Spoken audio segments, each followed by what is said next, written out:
Hello बच्चों, let's see the question. In the circuit shown below, what will be the reading of the voltmeter and ammeter? So यहाँ पे 300 volt ये L है और 300 volt और ये 100 ओम और ओवरऑल जो वोल्टेज है 220 voltage and 50 hertz. Okay, so first option है 200 वोल्ट और सेकंड ऑप्शन है 800, थर्ड ऑप्शन है 220 एंड फोर्थ ऑप्शन है 220 2.2 ampere. Okay, now our key concept will be key concept. It will be V is equal to IR.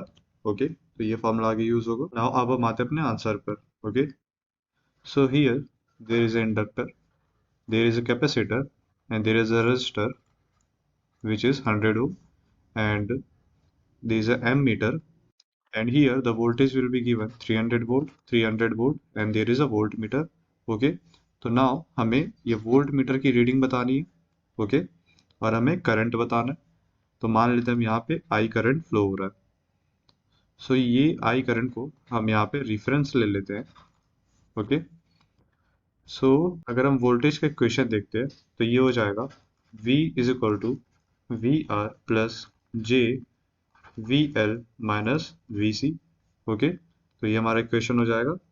अब यहाँ पे अगर हम फेजर डायग्राम बनाते हैं तो फेजर डायग्राम कैसा होगा, ये आई और इसी के फेज में आर भी होगा, लेकिन जो इंडक्टर है वो इसे लीड करता है. ओके, तो ये इंडक्टर है और कैपेसिटर इससे लैग करता है. ये कैपेसिटर की वोल्टेज है. ओके, इंडक्टर की वोल्टेज गिवन है 300, कैपेसिटर की वोल्टेज गिवन है 300 और हम यहाँ पे देखें तो इसका जो रिजल्टेंट है वो 300 से 300 कैंसिल हो जाएगा क्योंकि दोनों अपोजिट है और सेम मैग्नीट्यूड.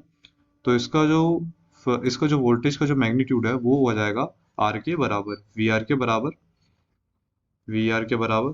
तो वी आर का जो मैग्नीट्यूड है ये आई, तो इसका जो मैग्नीट्यूड है वो एक्चुअल v के बराबर होगा. तो इसका मतलब ये जो कट के जीरो हो जाएगा, तो जो एक्चुअल v है वो वी आर के बराबर होगा. इसका मतलब जो एक्चुअल v कितना होल 220, तो वी आर भी 220 वोल्ट होगा. ओके, तो हमारा फर्स्ट आंसर आ गया V R is equal to 220 volt. अब हमें करंट निकालना है. तो हम करंट कैसे निकालेंगे, इसका फॉर्मूला क्या होता है, V is equal to I R. Now I is equal to V by R और हमें V गिवन है 220 और हमें R गिवन है वो है 100. ओके, तो अगर हम आंसर निकालें तो ये हो जाता है 2.2 एम्पियर. तो करंट हमें 2.2 एम्पियर मिला और वोल्टेज हमें 220 वोल्ट. सो कौन सा ऑप्शन सही है, option 4, 220 volt and 2.2 ampere current. Okay, so hope you understood it well. Thank you.